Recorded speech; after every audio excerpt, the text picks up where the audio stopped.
سر آج دو بڑے امپورٹنٹ مقدمات کی سماعت سنی ہم نے سپریم کورٹ آف پاکستان میں، جو جبری گمشدگیوں کے حوالے سے یا مسنگ پرسنز کے حوالے سے جو مقدمہ جو سماعت آپ نے سنی آج، آپ کو لگ رہا ہے کہ ماضی میں بھی اس حوالے سے جو چیزیں آتی رہی عدالتوں میں، اب عدالت ایک ڈیفرنٹ ویو لے رہی ہے اور کسی نہ کسی انجام تک پہنچے گا یہ مقدمہ؟ بسم اللہ الرحمن الرحیم۔ دیکھیے، مسنگ پرسن، جبری گمشدگی جس کو آپ کہتے ہیں، وہ معاملہ کوئی نیا نہیں ہے ہمارے ملک میں۔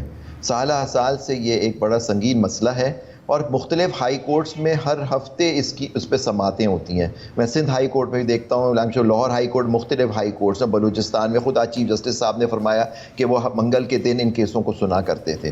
تو دیکھیے کہ یہ سنگین مسئلہ ہے کہ ایک آدمی کو آپ غائب کر دیتے ہیں اور ان کی بیوی بچے، جب میں صدر تھا وہ خاتون جنجوا بیچاری اپروچ کرتی تھی، آمنہ جنجوا، جی آمنہ جنجوا، وہ بیچاری بار بار اپروچ کرتی تھی، اس وقت کوئی سنوائی ان کی نہیں ہوئی، لیکن آج شاید ان کی اب سنوائی ہو جائے طریقے سے۔ پہلے بھی کورٹ کے باہر، آپ سپریم کورٹ کے باہر میں دیکھا کرتا تھا، وہ بیٹھتی تھی، لوگ مسنگ پرسن اپنے پیاروں کی تصویریں لے کے بیٹھا کرتے تھے۔ لیکن میں نہیں سمجھتا کہ اس پہ دیکھیں ہائی کورٹ کچھ نہیں کر سکتی، کیونکہ پولیس والے، انٹیلیجنس ایجنسیز والے آ کے ایک ہی بات کہتے ہیں، جی ہمارے پاس وہ نہیں ہے۔ بھئی آپ کے پاس نہیں ہے، لیکن آپ کا کام ہے ان کو ڈھونڈنا، آپ ڈھونڈیں ان کو۔ لیکن نیچرلی اب ڈیپینڈ کرتا ہے کہ جبری گمشدگی کس مسئلے، ایک تو جبری گمشدگی ہوگی، کچھ لوگ بھاگے ہوئے ہوتے ہیں۔ آج ایک کورٹ میں ایک بات ہو رہی تھی کہ کچھ لوگوں کے، اب یہ چیف جسٹس صاحب نے فرمایا کہ کچھ لوگوں کی بیل ریجیکٹ ہونے والی ہوتی تھی کسی قتل کے مقدمے میں، وہ غائب ہو جاتے تھے۔ تو اس طرح کے کیسز بھی ہیں۔ لیکن اصل میں جو گمشدگیاں ہیں وہ سنگین معاملہ ہے ہمارے سندھ، اور یہ ہم ریسنٹلی دیکھ رہے ہیں، اس میں بڑی تیزی آ گئی ہے، خاص طور پہ پولیٹیکل اپوننٹس کو،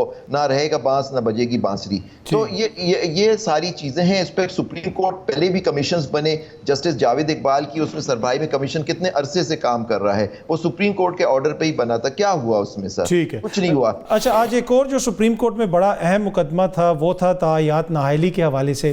اب اس مقدمے کو میاں نواز شریف صاحب سے جوڑا جا رہا ہے کہ اگر اس میں تعیات نااہلی ختم ہوتی ہے تو میاں صاحب کو ریلیف ملے گا۔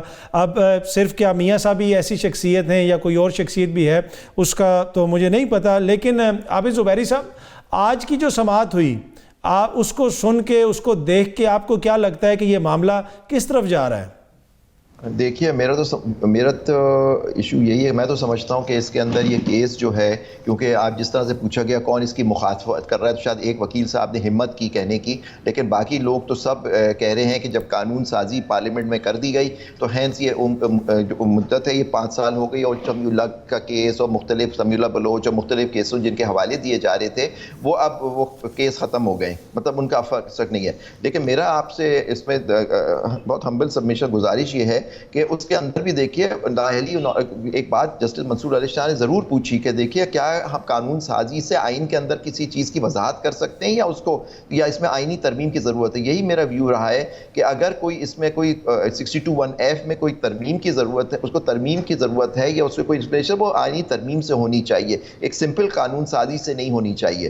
یہ میرا ایک ویو ہے۔ لیکن میں سمجھتا ہوں کہ جو عدالت ہے موسٹ پرابلی اس کو ڈکلیئر کر دے گی کہ جی یہ جو سیکشن 232(2) جو ہے اس کے تحت اب نااہلی 62(1)H میں 5 سال کی ہے، اور اس کو